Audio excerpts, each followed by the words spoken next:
Yadadri thermal power project ఆ రోజు ప్రజల సెంటిమెంట్ ఏదైతే ఉందో ఈ ప్రజల సెంటిమెంటును తమకు అనుకూలంగా మార్చుకొని ఇండియా బుల్స్ అనే కంపెనీ గుజరాత్లో 1080 మెగావాట్ల విద్యుత్ సామర్థ్యంతో ప్రైవేట్ సంస్థ నిర్మించదలుచుకున్న ప్రాజెక్టును కేంద్ర ప్రభుత్వం విధి విధానాలలో మార్పు తీసుకొచ్చింది. పొల్యూషన్ ఎన్విరాన్మెంట్ను రక్షించడానికి 2011-12లోనే ప్రభుత్వం విధానాలు తీసుకొచ్చి సబ్ క్రిటికల్ అనే టెక్నాలజీతో నిర్మించిన ప్రాజెక్టులను అన్నింటిని కూడా మూసేసి సూపర్ క్రిటికల్ టెక్నాలజీకి మీరు మారండి, భవిష్యత్తులో నిర్మించబోయే ప్రాజెక్టులు ఏవైతే ఉన్నాయో ఆ ప్రాజెక్టులను కూడా సూపర్ క్రిటికల్ టెక్నాలజీతో నిర్మించమని చెప్పి విస్పష్టంగా కేంద్ర ప్రభుత్వం ఆనాడు ఆదేశాలు ఇచ్చింది రాష్ట్ర ప్రభుత్వాలకు, అదేవిధంగా ప్రైవేట్ కంపెనీలకు.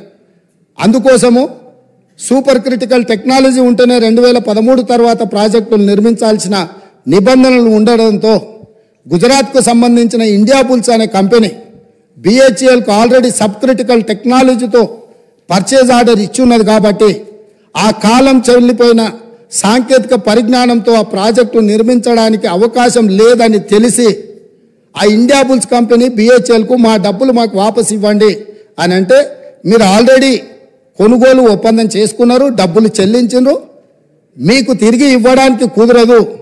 ఎవరైనా తలమాసినోడు ఇది కొనుక్కునేటోడు దొరికితే వాడిని తీసుకొచ్చి మాకు అప్పచెప్పండి, ఆ తలమాసినోడి దగ్గర మేము డబ్బులు తీసుకొని మీ డబ్బులు వెనక్కిస్తామని వాళ్ళు అంటే, తెలంగాణ ప్రభుత్వం నేనున్నా వాళ్ళని వీళ్ళని ఎందుకు ఎత్తుకుంటారు అని చెప్పి వీళ్ళు పోయి ఒక ప్రైవేట్ కంపెనీ మునుగాల్చిన సబ్ క్రిటికల్ టెక్నాలజీతో నిర్మించాల్సిన పవర్ ప్రాజెక్టును కాలం చెల్లిపోయిన దాటి మాకు అత్యవసరం ఉంది, 2 సంవత్సరాలనే పూర్తి చేస్తామని ఇదే సభలో ఇక్కడి నుంచి ఆనాటి సభానాయకుడు సభ ముందల దబాయించి మేము చెప్పినాం ఆ రోజు. మీరు కావాలంటే పాత రికార్డులు తిరిగే చూడండి. ఇది సబ్ క్రిటికల్ టెక్నాలజీకి కాలం చెల్లిపోయింది, ఇది ప్రపంచంలో ఎక్కడ మనుగడ సాధిస్తలేదు, దీంతో కాలుష్యం వస్తుంది, విద్యుత్ ఉత్పత్తి సామర్థ్యం తగ్గుతుంది, తద్వారా నష్టము, దీన్ని వద్దు అని మేము చెప్తే ఖచ్చితంగా నేను చేస్తా, 2 ఏళ్లలో పూర్తి చేస్తా అని వారు చెప్పడం జరిగింది. అధ్యక్ష 2 ఏళ్లలో పూర్తి చేయలే అధ్యక్ష భద్రాద్రి పవర్ ప్రాజెక్ట్. 7 ఏళ్ళు పట్టింది భద్రాద్రి కోసం. 7 ఏళ్లలో 4 × 270 1080 మెగావాట్స్, 2 సంవత్సరాలలో 6,75,00,000 ప్రతి మెగావాట్కు ఖర్చు పెట్టి ప్రాజెక్టు నిర్మిస్తామని ఒప్పందం చేసి ఈ ఒప్పందాన్ని మొదట్లో తక్కువ చూపించి ఈ ప్రాజెక్టు నిర్మాణం ప్రాజెక్టు వ్యయం 9,74,00,000 రూపాయలు పర్ మెగావాట్ అయింది అధ్యక్ష. ఇది పూర్తయ్యే వరకు 7 సంవత్సరాలు పట్టింది. అత్యవసరంగా మనకు అవసరాలు ఉన్నాయి, అనుమతులు తీసుకోవడానికి ఆలస్యం అవుతుంది, టెండర్లు పిలిస్తే కూడా ఆ ప్రాసెస్తోనే ఆ 2 నెలలు టెండర్లు పిలిచే కాలం కూడా వృధా అవుతుంది. 2 నెలలు కూడా నేను సమయాన్ని వృధా చేయదలుచుకోలే, ఎన్ని వేల కోట్లు ఖర్చు పెట్టైనా సరే నా రైతులకు విద్యుత్ ఇస్తా అని ప్రజల సెంటిమెంటును ప్రాతిపదిక చేసుకొని ఆనాటి ముఖ్యమంత్రి గారు 6,75,00,000 రూపాయలకే పర్ మెగావాట్ విద్యుత్ సామర్థ్యంతో ఉత్పత్తి చేస్తామని చెప్పి భద్రాద్రి పవర్ ప్రాజెక్టును కొనుగోలు చేయడం జరిగింది. తద్వారా ఇండియా బుల్స్ కంపెనీకి మేలు జరిగింది, వాళ్ళ డబ్బులు వాళ్ళకు వచ్చినాయి. కానీ ఇది 7 సంవత్సరాలై 9.74 కోట్లతోని ఈరోజు ప్రాజెక్టు పూర్తయింది.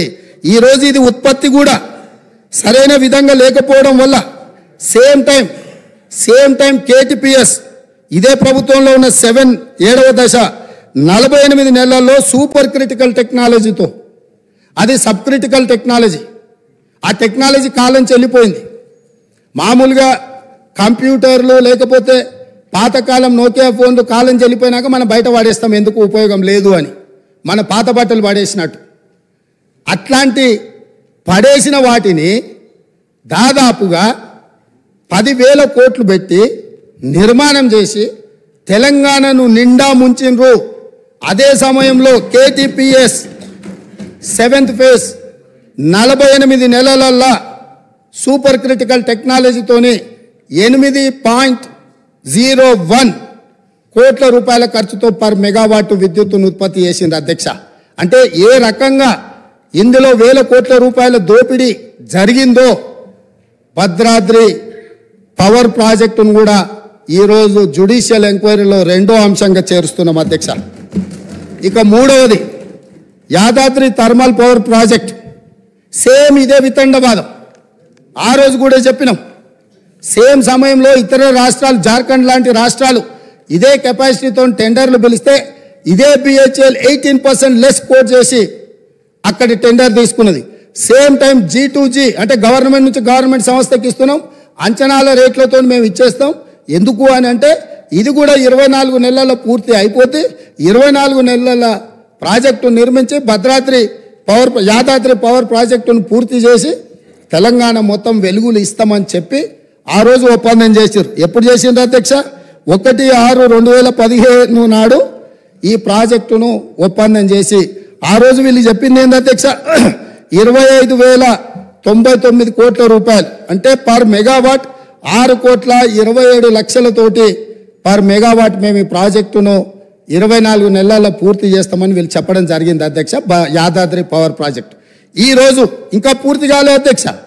పోనీ ఏమన్నా ఈ గనులు ఆ జిల్లా నుంచి వచ్చిన మంత్రి గారు పాపం మా మంత్రి వెంకటరెడ్డి గారి మీద ఓ అంత ఆడి చేస్తుడు. ఆయన మొత్తం రైతుల జీవితాలలో మొత్తం వెలుగులు తీసుకొచ్చినాయి. నీ సొంత జిల్లాలా నీ కూతవేటు దూరంలో ఉన్న మొదలుపెట్టిన ప్రాజెక్టు 2015లో మొదలు పెడితే 2023 వచ్చింది. 8 సంవత్సరాలు పూర్తిగా వస్తుంది. ప్రాజెక్టు పూర్తి కాలే. ఇప్పుడు కూడా 2024-25లో పూర్తి చెయ్యొచ్చు అని అంచనాలు వేస్తున్నారు. దీనికి మీరు నల్గొండ జిల్లా ప్రజలకు క్షమాపణ చెప్పాల్సింది పోయి మంత్రులు ఏది మాట్లాడితే ప్రతి మంత్రి మీద దాడులు చేయడమేనా? అది ఈరోజు దాదాపుగా 6,27,00,000కు మేము చేస్తామని డిపిఆర్ మొదలుపెట్టి ఈరోజు 34,543 కోట్లకు అంచనాలు పెరిగినాయి. దాంతో కూడా పూర్తి కావడం లేదు. 8,64,00,000 రూపాయలకు పర్ మెగావాట్ ఇవాళ పూర్తి చేస్తామని వచ్చింది. కానీ ఇది పూర్తి కాలేదు కాబట్టి ఇది కూడా 9 కోట్ల పైచిలుకు చేరుతుంది. అంటే 6,27,00,000కు పర్ మెగావాట్తో మొదలుపెట్టిన యాదాద్రి పవర్ ప్రాజెక్టు దాదాపుగా 9 కోట్లకు అంచనాలు పెరిగింది. 8 సంవత్సరాలు పట్టింది. అదే సమయంలో ఎన్టీపీసీ రామగుండం ఫేజ్ 1 ప్రాజెక్టును నిర్మిస్తే 7,63,00,000కు మాత్రమే పర్ మెగావాట్తోని ఎన్టీపీసీ పూర్తి చేసింది అధ్యక్ష. నేను ఏం చెప్పదలుచుకున్నా అంటే భద్రాద్రి నిర్మించినప్పుడు ప్రాజెక్టు కాస్ట్ ఇతరవి రాష్ట్ర ప్రభుత్వ కేంద్ర ప్రభుత్వ పరిధిలో ఉన్న వాటిని పూర్తి చేసిన ఏ ధరకు పూర్తయినాయి. అదేవిధంగా యాదాద్రి పవర్ ప్రాజెక్టు వీళ్ళు G2G పేరు మీద ఓపెన్ టెండర్, గ్లోబల్ టెండర్ పిలవకుండా ఒప్పందాలు చేసి బిహెచ్ఎల్కి ఇచ్చి బిహెచ్ఎల్ వెనకాల నుంచి మళ్ళీ ఎవరెవరు వచ్చిందో అవన్నీ విచారణ తేలితే అధ్యక్ష నేను ఇప్పుడు వేగ్గా ఏది మాట్లాడదలుచుకోలే. కాబట్టి యాదాద్రి పవర్ ప్రాజెక్టు 4,000 మెగావాట్లతోని ఏదైతే నిర్మాణం చేపట్టి తెలంగాణ మొత్తం విద్యుత్తును అందిస్తామని గత ప్రభుత్వం చెప్పిందో ఈనాటికి కూడా పూర్తి కాలేదు. ఈ పూర్తి కాకపోవడానికి, ఈ అంచనాలు పెరగడానికి, అదే సమయంలో సూపర్ క్రిటికల్ టెక్నాలజీతోని అత్యంత అధునాతనమైన విధానాలతో ఏదైతే నిర్మాణం జరిగినాయో ఆ పక్కనే ఉదాహరణకు ఉన్నాయి. కాబట్టి ఈ 3 ప్రాజెక్టులు, 1 ఛత్తీస్గఢ్ ఒప్పందం, 2 భద్రాద్రి కొత్తగూడెంలో నిర్మించిన 1080 మెగావాట్ల నిర్మాణము ఒప్పందం, అదేవిధంగా 3వది యాదాద్రి థర్మల్ పవర్ ప్రాజెక్టుకు సంబంధించి బిహెచ్ఎల్తో చేసుకున్న ఒప్పందాల నుంచి ఈనాటికి జరిగిన పరిణామాల మీద వారు కోరుకుంటున్నారు. కాబట్టి పారదర్శకంగా ఉండాలని వారు ముందుకు వచ్చినందుకు అభినందిస్తూ మా వైపు నుంచి కూడా మేము పారదర్శకంగా ఉన్నాం. తమరి అనుమతితోనే జ్యుడిషియల్ ఎంక్వైరీకి ఈ 3 ప్రాజెక్టుల్లో మేము రెఫర్ చేస్తున్నాము. దీనికి కావలసిన మిగతా కార్యాచరణ మా శాఖ మంత్రి గారు, ఉప ముఖ్యమంత్రి గారు దీన్ని నెక్స్ట్ ప్రొసీడింగ్స్ ఏమి ఇవ్వాలి, ఏ రకంగా ముందుకెళ్లాలనో దీని మీద దృష్టి పెడతామని తెలియజేస్తున్నా అధ్యక్ష. అదేవిధంగా మేము విద్యుత్ సామర్థ్యాన్ని పెంచినామని పదే తెలంగాణ రాష్ట్రం వచ్చినాడు 7,778 మెగావాట్లు ఉండే ఈరోజు 19,475 మెగావాట్లు మేము సాధించినామని చెప్తున్నారు అధ్యక్ష. ప్రభుత్వ రంగంలో వీళ్ళు సాధించింది గుండు సున్నా కొత్తది. ఎందుకు అని అంటే ఇక్కడ సోలార్ చూడండి అధ్యక్ష, ఈ పేజ్ నెంబర్ 7లో ఆనాడు 74 మెగావాట్లు ఉంటే ఈరోజు 5600 మెగావాట్లు వచ్చింది. ఇది గవర్నమెంట్ సంస్థ నిర్మించింది కాదు, ఒకటే ఒక మెగావాట్ గవర్నమెంట్ నిర్మించింది ఈ 10 ఏళ్లలో. ఇవన్నీ ప్రైవేటు సంస్థలకు ఆనాటి ప్రభుత్వం టెండర్లు పిలిచి ఆనాటి ప్రభుత్వం ఒప్పందాలు చేస్తే వీళ్ళందరూ ప్రైవేట్లో వీళ్ళు నిర్మించుకున్నది. అదేవిధంగా కేంద్ర ప్రభుత్వం నుంచి వచ్చింది ఆనాడు 1873 మెగావాట్లు ఉంటే ఈరోజు 186.76 మెగావాట్లు ఉన్నది అధ్యక్ష. అదే సెంబీ కార్పు నుంచి 270 ఉంటే ఇట్లా ఛత్తీస్గఢ్ ఇవన్నీ ఒప్పందాలు చేసిరు అధ్యక్ష. ఎక్కడ వీళ్ళు జెన్కో ఆధ్వర్యంలో రాష్ట్ర ప్రభుత్వం కొత్త ప్రాజెక్టులను ఏవి నిర్మించలే. వీళ్ళు గొప్పగా చెప్పుకున్న